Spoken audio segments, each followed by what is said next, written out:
Pasuk Tes. Vomer Aleichem V'Yisahi Leimor. I said to you at that moment, saying, Uchalavadi says Eschem, I cannot all by myself carry you. Meaning your burden is too great for me. Rashi Tes Vomer Aleichem V'Yisahi Leimor. Mal Leimor. Omer Hem Moshe Lo Mi'atzmeni Omer Lochem. El B'Yakodesh Baruch Hu. What I'm telling you, it's not from my own accord, it's from Hashem.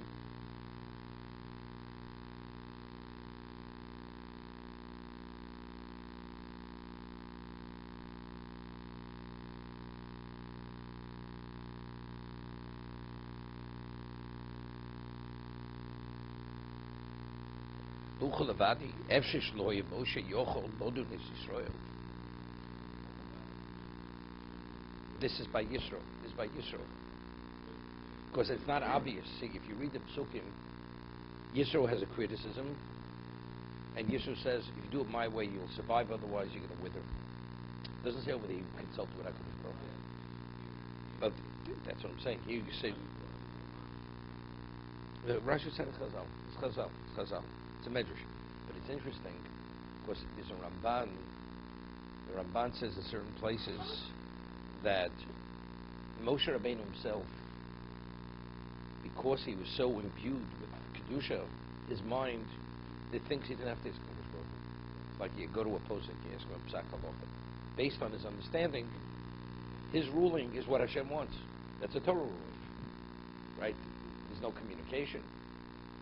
In terms of even the certain things he didn't have to consult. There's certain things he did, he had to ask. That was an easy one. He says, Elomi Piyakodesh Baruch Hu. He's quoting a Sifri. He's quoting a Sifri. Piyakodesh Baruch Hu.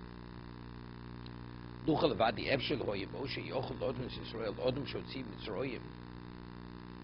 V'korel Hem Esayam V'horel Lem Elmon V'higis Es Haslov Shoyo Loho Yochel Lodunam. Wasn't within his capacity. We find when the Levim were initiated, there were 22,000 Levim to take the place of the devorim. So what do you do? On one day, they had to waive them. 22,000 Levim. Humanly, it's impossible. The answer is, it was a miracle. Moshe Rabbeinu, the last day of his life, wrote 13 Sifrei Torah. Could you write 13 Sifrei Torah in one day? Impossibility. Impossible. The last day of Moshe's life, he wrote 13 Sifrei Torah. He distributed them to the 12 Shvatim, and one went into the Kodesh Kodoshim. Went into the Aron. Elakach omalem. Hashem lekechem hir be'eschem higdil v'heir me'eschem al dayanchem. Hashem has elevated you above your judges. Notlas odish mikem u'nesar al yidayonim. That who carries the responsibility? The punishment was removed from the people and put onto the judges. Who could judge this difficult people? He was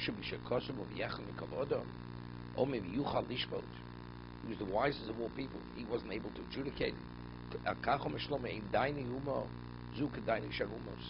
The judges who are Jews are not like the judges of the Gentile courts. If the judge goes and he judges and he kills, gives lashes, there's strangulation. Umata is Dino Vagozel, and he's Mata, he corrupts the decision, the verdict, and he causes stealing, Emkach Klum, by the Goyim. Aniyim Chiyavti Mom Shlokadin, but if I should obligate one to pay where it's not in accordance with the halacha, Nafsho Sani Tovea, Nafsho Sani Nitva Shnema Vakovis Kaveim Nofesh, those who set it in place, I will take their lives, their neshamas. Said once explained, if you remember, Gemara says that if a dayan, even as much as a penny, if he doesn't give the just justice, Hashem will take his life. One is Sanhedrin. But if you steal $1 million, Kodesh Baruch Hu doesn't take your life. You're a thief, right? But for a judge to give a corrupt judgment, even if as much as a penny, I will take his neshama. That's why the Gemara says the judge, when he judges, he has to perceive it as if he has a double-edged sword between his thighs, and if he deviates as much as an iota, he's cut right in half. He's severed in half. So what I said was that it's based on a medrash, another medrash, that HaKadosh Baruch Hu says, originally, what was the intent of creation? Midas Adin. Except HaKadosh Baruch Hu saw that the world couldn't survive Midas Adin, so he coalesced into it Midas Arachmi. But if the original intent of creation was Midas Adin, that means it's important justice. You have to have exactness. Divine is too much. But minimally, you have to have justice. Hashem says there should be human justice. What happens if there's no human justice? Because the courts are corrupt, then Hashem says then you have to have my justice. So the judge who's corrupt, what is he causing? He's causing divine justice. He causes divine justice, that means you're destroying the world. The world can't survive that. So that's the level of culpability. The penny is only the setting where he corrupted justice. So it's not the amount of money.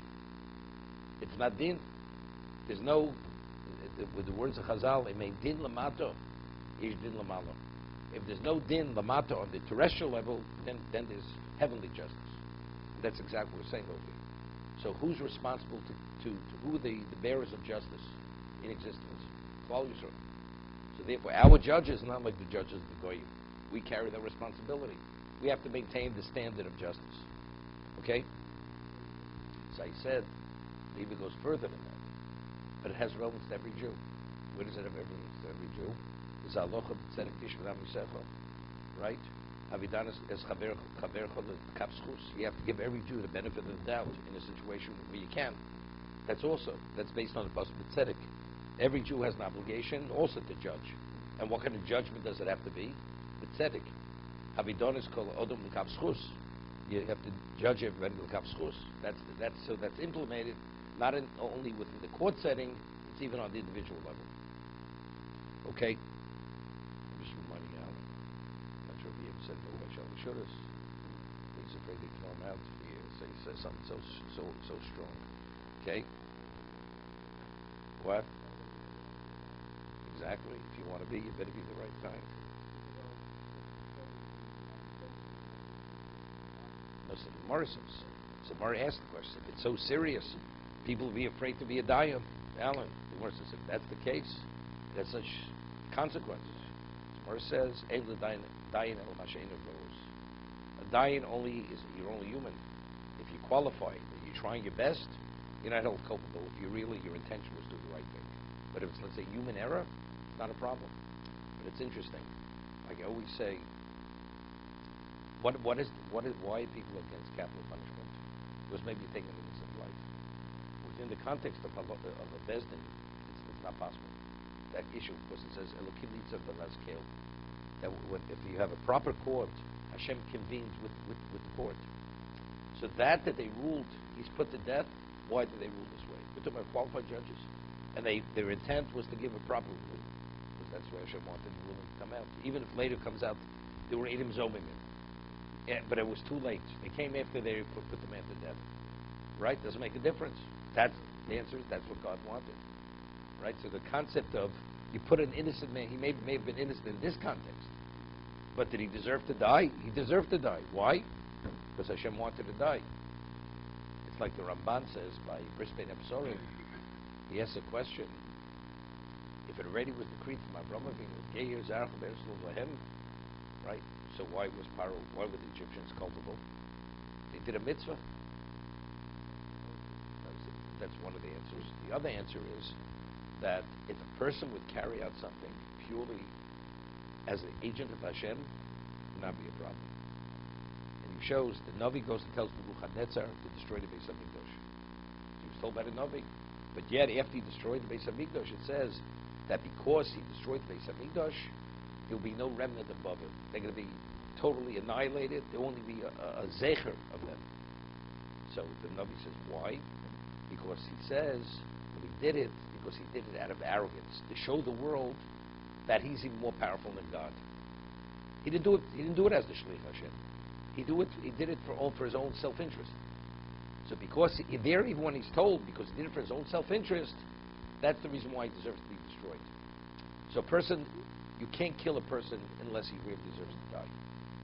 So why do you kill a murderer? The answer is, why did you kill the man? Because you chose to kill him for whatever reason you killed him. You hated him, you victimized him, whatever the reason is. So the same thing. A person cannot die unless if he's meant to die. But if it's within the context of the Beis Din, so that's within the context of halacha. That's by being told by Hashem, this is the way you do it, and whatever the outcome is. Even though there may be human error, it doesn't make a difference. See, if they wouldn't interrogate the witnesses properly, so that's a fault of the dayanim. That's not a proper Beis Din, right? Because it's not credible evidence. You have to have credible evidence. But here you interrogated the witnesses, did everything exactly as you were supposed to. And all of a sudden, later, you find out they were conspiring witnesses. It's beyond your ability.